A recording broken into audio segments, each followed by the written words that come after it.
Welcome back, ladies and gentlemen, to WCS Winter. We're moving into our next match. It's going to be the winner's match from our current group on the European side of the broadcast. My name is Fear Dragon. I am joined by Nathanius, and we got a really good match. I am super amped for this one. Yep, the kid wonder, Reynor, that Zerg player who has stolen the hearts of so many, and I imagine probably your favorite on the broadcast. Those of you hanging out in the Twitch chat today, gotta be loving Reynor. He's adorable. He's great at StarCraft, and honestly, at this pace, kid could establish a dynasty for the rest of StarCraft 2's life. Pretty sick. It is pretty awesome. And of course, I know that a lot of people have been hyping up, especially I know some of those guys on the Pylon show have actually been talking a lot about him. By the way, if you haven't seen the Pylon show, happens on Wednesdays at the same time every single week, 5:45 p.m. Pacific, 8:45 p.m. Eastern. If you're in Europe, you'll have to Google it because I don't know the time zone conversions for that. 9 hours later than 5:45. It's somewhere around that time. So, you know, you can Google the time zone. Around 2 a.m. Around 2 yeah, but you know what? Europeans. Us Americans, we got up to watch these European players play. We got up at like 4 in the morning.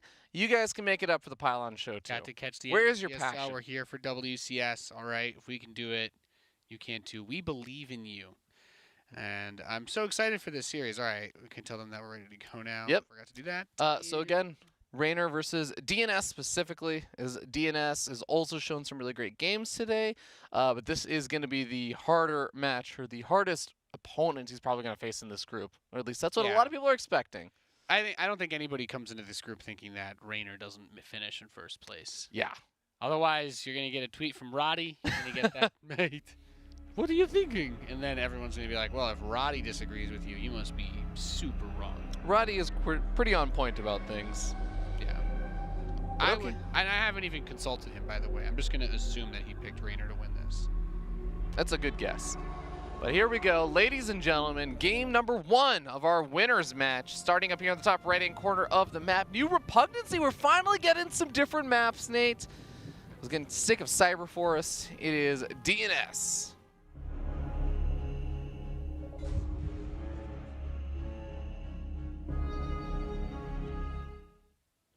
He faces off against the young Zerg boy wonder. He is Reynor.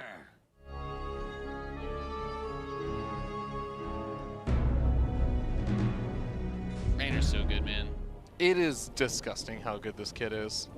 It's almost upsetting. Because again, I know we talk about it a lot, but it's one of those things where you think, what was I doing at Reynor's age? And I'm like, Well, the thing is, don't forget, like 16, he's starting to like make bank doing this.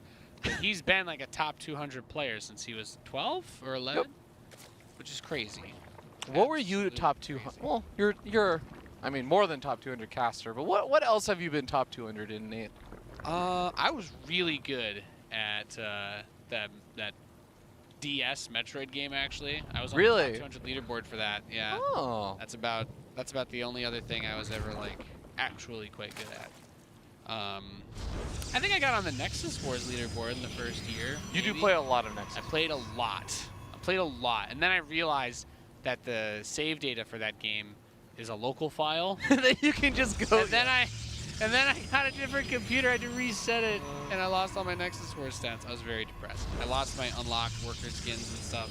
Oh, no. It was a harsh day. Then I quit StarCraft for a year. Then I discovered Pro StarCraft. Everything changed. That's how Nathanius became a commentator. Wow. That's the truth, though. I went to college, found a bunch of other people that wanted to play StarCraft, and that's how we did it. I believe it. By the way, this is going to be a pretty normal opening from DnS. He goes for the gate expand. He gets up an Adept, credit boosted out, goes for a Stargate. Everything looking super duper normal so far. 4 lings, enough to chase back the probe, and I expect we're going to be seeing a hatchery in about 30 or 40 seconds. Unless Reynor really decides to mix it up, but he's already pulled off of gas. This is likely just going to be normal-ish openings for both these guys. Based on what we've seen from Reynor's play so far today, really shows that he wants to play a style where he gets up to 3 bases reasonably early. Doesn't want to do like a cheese, but then once he has that saturation where he feels comfortable, he'll start throwing out the groups of lings. He'll start hunting. he'll start poking and prodding and finding those holes for the Zerglings to leak through and cause damage. Absolutely. Starting off with the Phoenix first, by the way, so that he's going to be able to pick off Overlords and shut down vision a little bit faster. You don't get to get into the mineral lines or punish a Zerg player that cuts spores for a little bit sometimes. But, of course, being able to shut down that map vision, you can follow up a little bit more securely. There's the Oracle popping on out. I like this. You know which Phoenix skin this is, Robbie? No, which one is this? It's a Golden Age Phoenix. Ah! I honestly couldn't tell the difference. It looks pretty similar. Disappointed in me. The Golden Are you Age telling skins... me that the skins, the units still look like the same units, Fear Dragon? Preposterous. I know so many people out there have talked about how they can't tell that a probe is a probe sometimes when it looks a little bit more golden. Honestly, I thought that it was a Corsair at first, personally. Not a bad guess. You know how much I love Corsairs. So we've got the Twilight Council coming up for DnS as the follow-up to this.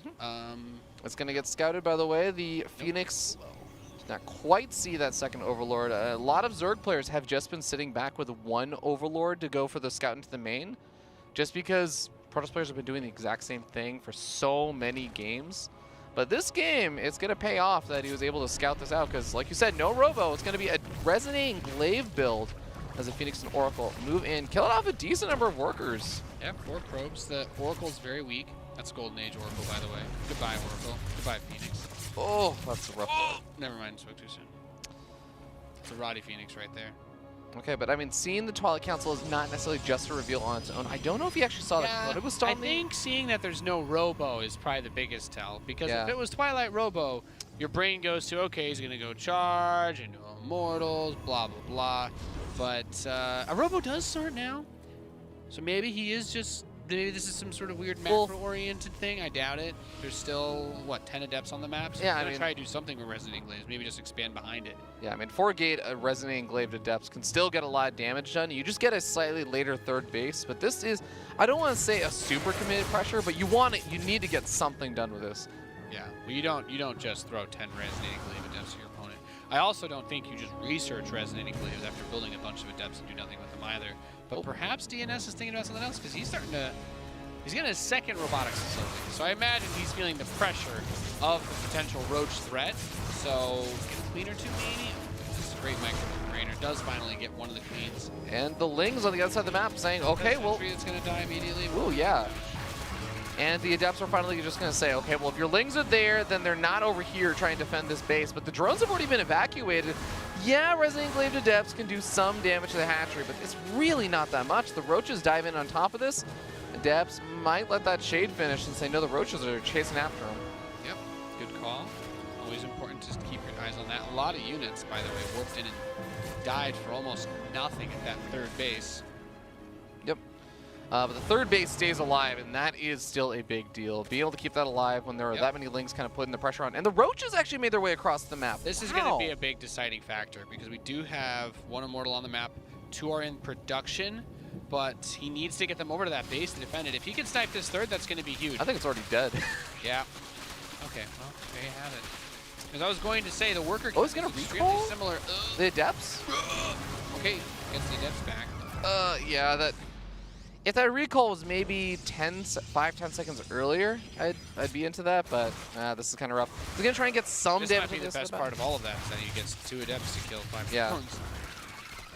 And it's either alive with one of the Adepts. Of course, that will get picked off by this Roach over here.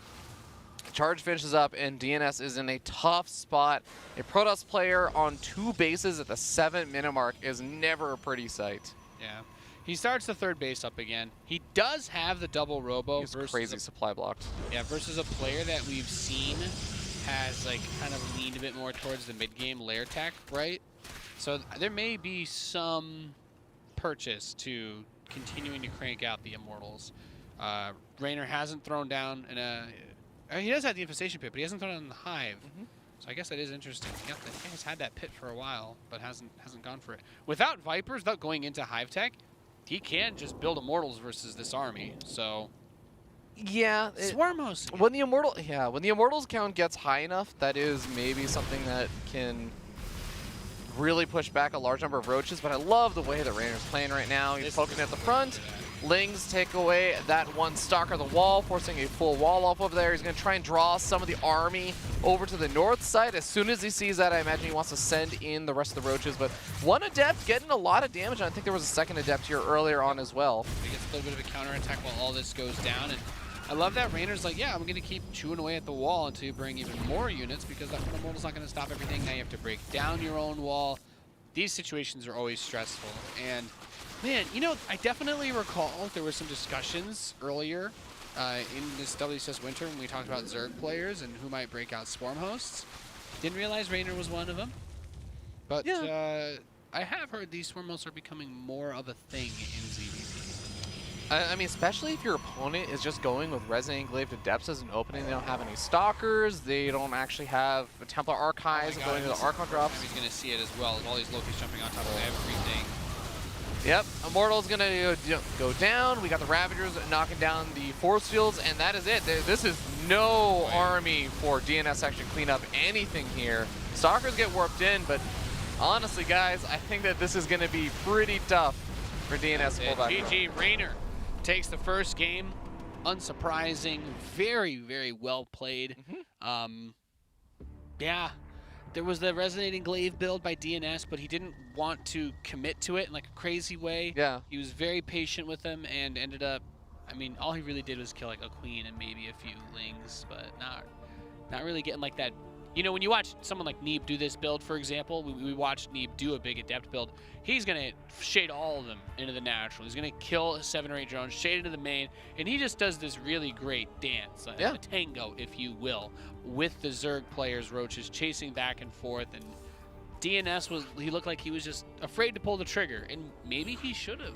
Yeah, it's sort of tough because Reynor had a great reaction in pulling most of his workers away very early on, away from the third base. So the Adept shade to the third base. I see, if I finish the shade, there's actually not much. There's maybe 3 workers for me to kill there. And then the roaches will already be on top of me because the roaches had already spotted out the Adepts. So then you kind of say, like, okay, well, I'll cancel the shade. I don't want to just end up losing Adepts there. But then you're not close enough. The angle that he came in from, it wasn't close enough to shade all the way to the natural. So now it's like, okay, well, now he's just not going to send any drones to the third base until these Adepts are cleaned up. Maybe I do a little bit of damage there. But then on top of that, as he's thinking about that, instead Reynor goes to this Ling counterattack and doesn't kill the third, but you were saying he picks off a bunch of the units there. And he just distracts DnS. So the Adepts are kind of sitting there trying to find some damage, but then he's trying to micro on both fronts, and it just becomes a super uncomfortable situation. Reynor just got ahead during the early stages of that game. He is so good at StarCraft, Nate. He is so good at StarCraft. It's not fair, Fear Dragon. It's actually not fair. No, it's not. King's Cove is going to be our next map as we load into game number 2 of Reynor versus DnS. And Reynor, I mean, really, I think he's just delivering on what we all expect from him. Yep. He's not an underdog anymore. Reynor is being hyped up to be that guy. Also, I can confirm, I believe he's using the Cyril portrait in game, which makes all of your units 1% stronger, which ends up mattering over the long course of time. It's totally not true, by the way, but you should still check out Cyril's portrait because he's a beast as well. He is, and I think we're going to be seeing a little bit of him tomorrow. But let's talk about this guy. Up here on the top left-hand corner of the map, the young Italian boy who's making a splash in the scene. He is Reynor.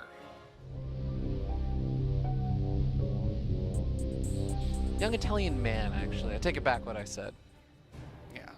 I think once you hit Grandmaster in StarCraft, no matter what age you are, you become a man. In the bottom right, his opponent, trailing 0-1 in this best of 3. He is DnS.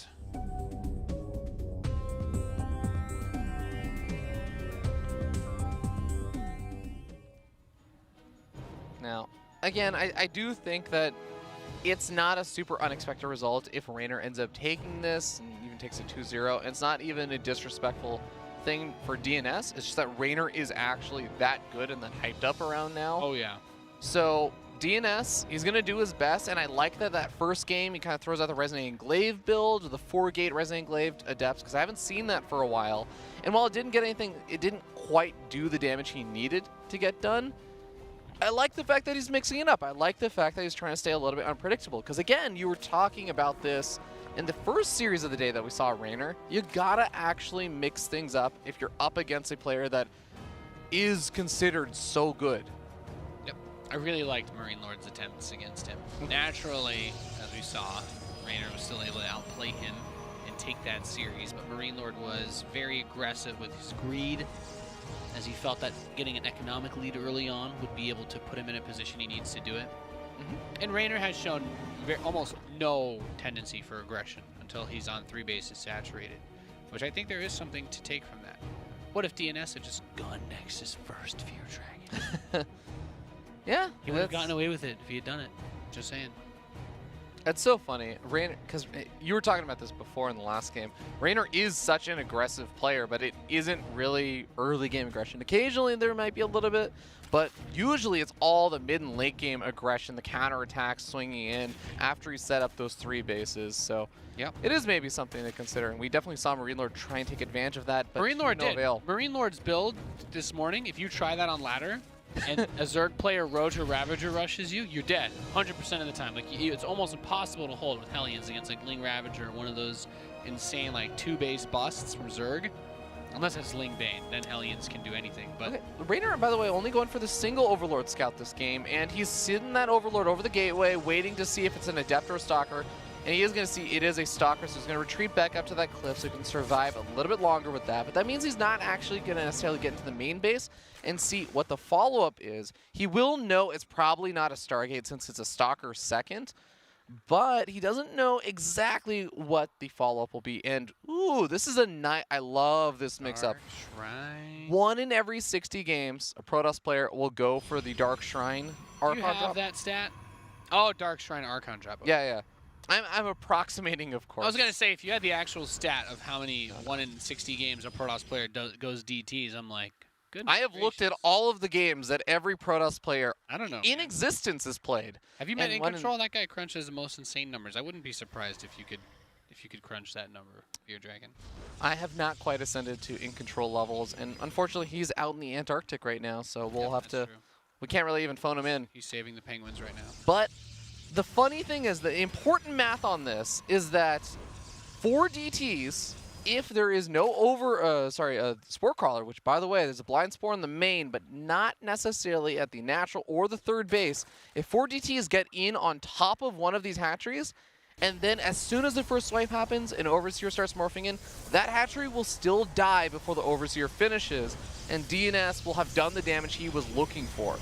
But if Reynor catches wind of this, if Reynor morphs in that Overseer a little bit earlier, then suddenly there is an opportunity here for Reynor to hard shut this down. And there's already an Overseer morphing. All right. Well, shouldn't have too much difficulty then. The 4 DTs have been warped in. He's heading towards the 3rd base. Let's see if he can find any purchase. Takes a swipe at a queen, and that's it. That's all she wrote. Maybe he'll get a drone. Well, the nice thing is... yeah. One. The nice thing is that you can still, of course, pick up all these DTs. Oh, this is a DT! Oh, the Warp Prism also gets very low on hit points, so normally you turn this into an Archon drop, but he has to morph in another Dark Templar if he wants to do that with 2 Archons. Not ideal. What was In Control saying? He's like, 4 is the limit. Doing any more is like where things get really tough, and he is going to get that 5th DT. Zealot warping too.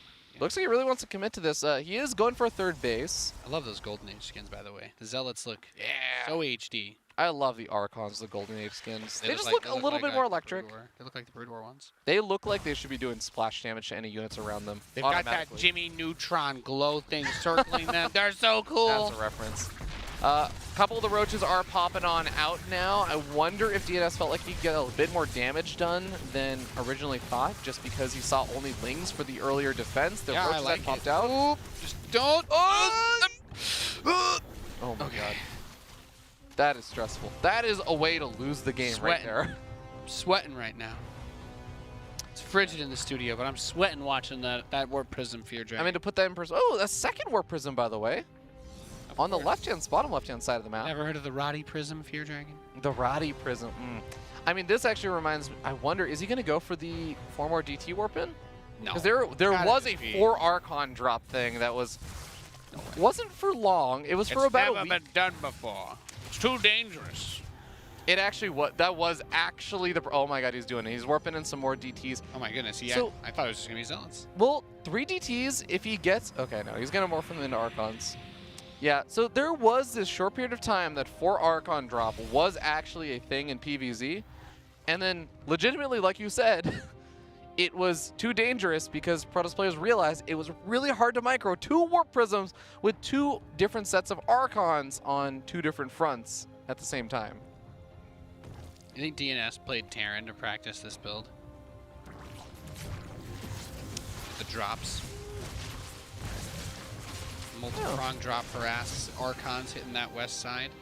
I guess the other prism is not really in play right now. No, I think that's just an observer right there. The other, where is the other prism? Oh, just heading back.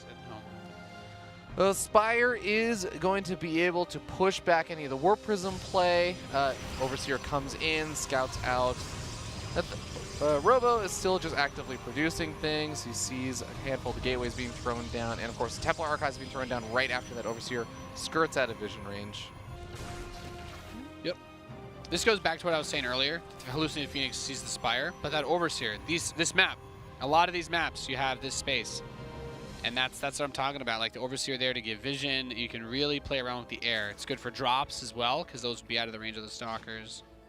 Oh man, he's gonna actually do the single location double Warp Prism Archon drop. Bring the pain.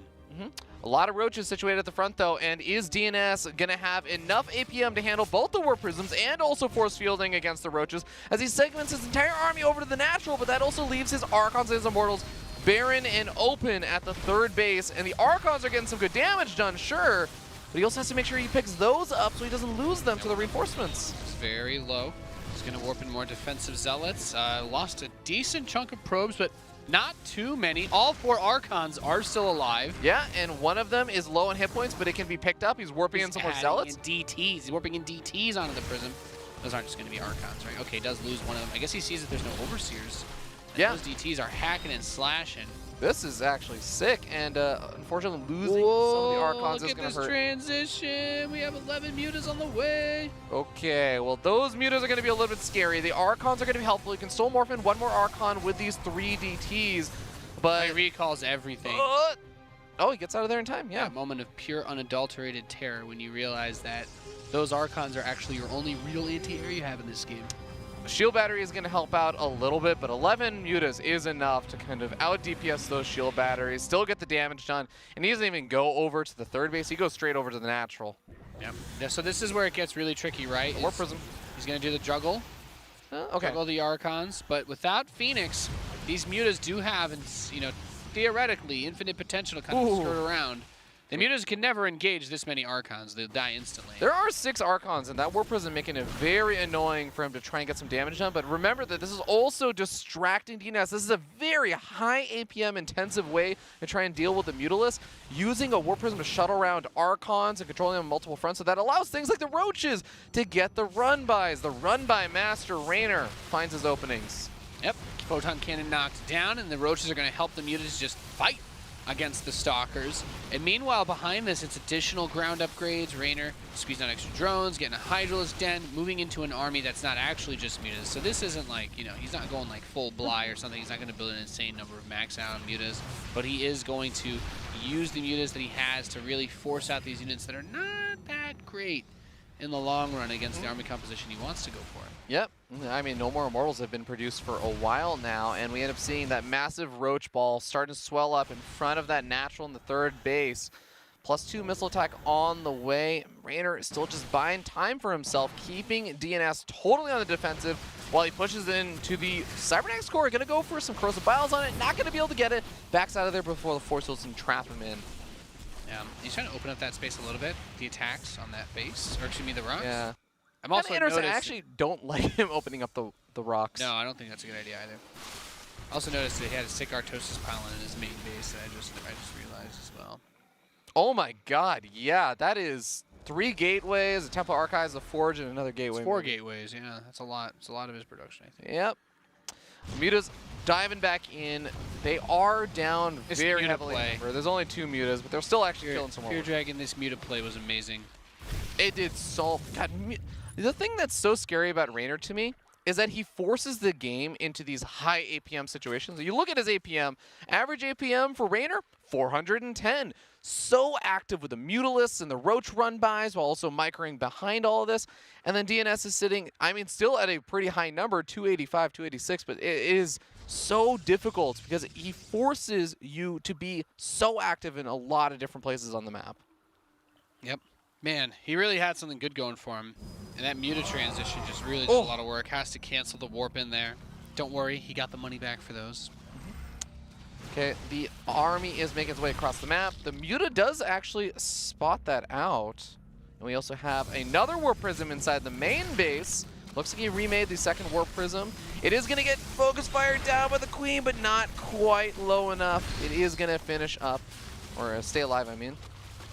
This is a really intense moment right now because the Hydras are trying to make this big defense while that Warp Prism is still alive inside of the main base. Queen going to go to focus fire down the Prism. I do think he finally got it, but yep, he got it. Big fight going down on the southwest outside of the creep, and these Zealots getting onto the Hydras. The Roaches are not here to help protect them. Yeah, Reynor losing a lot of army supply there, and he needs to rally in all the stuff that he had in the main base to that front line so that he can defend over here. He's starting to get the army units in there, and the Hydra chasing down that Warp Prism, going to prevent the next round of Warpins. The Warpins not going to be happening, but the Immortals load up into the Warp Prism, maybe looking to go for a little bit of a counter swing, trying to pull Reynor back, preventing him from moving in across the map, but Hydra's already ready to intercept that. Reynor is prepared. Yep. And this is tough because he's got a lot of Stalkers. Stalkers are not going to be what beats an army like this, especially since the Lurker Den finished during that defense, which I think we're going to end up seeing some Lurkers sieging up. Stalkers maybe die faster than anything else in StarCraft to Lurkers. They die pretty quickly. It is not a fun sight, especially if you do one of those accidental, aggressive blink forward. I feel like I can take this. Nope, nope. Definitely not feeling it. Okay, we'll see if Reynor is even actually going to get up to those Lurkers now. I guess he has one Lurker out. He's starting to morph in a few more, but he's already pushing in. Going to be able to cancel the fourth base. DnS in a bit of trouble. He does have Storm finished up. That's going to be helpful at this ramp. Yeah, ooh, big Storms there, pushing the Hydras back. Time is what he needs, but he's also limited on income here as well. He needs to get out and get another base. Defensive DTs. I love that. That's going to be extremely helpful. The best Protoss players really know how to use these guys at the most optimal times. No Overseer. Okay, fine. I'm going to kill half your dudes that you send to harass. There's one Observer out with the army, but that is pretty much it in terms of detection. There, of course, was no Stargate opening, so he didn't have a chance to keep an Oracle alive throughout this game. Here we go. Reynor is going to start trying to push up this ramp a little bit aggressively against a lot of Immortals. He's pushing the Natural at the same time, too, so really just trying to stretch that multitasking. He brought the Overseer here as well to limit the DT. Gets the Cyber Core, which is going to mean he can only warp in Zealots and Templar. Well, those Templar do pack a wall up, but I think one of the big problems here is that DnS is not getting a fourth base up right now. He's trying to put some pressure on with some Zealot run-bys. He might have had a Warp Prism still on the side of the map. But the Lurkers are starting to burrow more aggressively forward. The Observer, though, is here, and the Immortal count's going to be enough. He's starting to push Reynor back. Reynor losing a lot of supply, but he's starting to remax very, very quickly. Yeah, I mean, he's got the money, right? We were talking about this. DnS is just limited to those original 3 bases he's had forever. The main base, I think, is like completely mined out. Yep. And oh my goodness, is this Hero Lurker? Okay, well, there's one Lurker does not just run in and kill everything. Sorry, wrong game. That would be pretty great. Reynor is able to get his mining back up at his 5th base, and he's still been able to deny a 4th base from DnS. So DnS, he's got a scary army. I actually don't think he's dead yet, but he needs to win the game off of this army. Yeah, he's trying to take a 4th behind this, but this is all or nothing. He has to do critical damage to Reynor.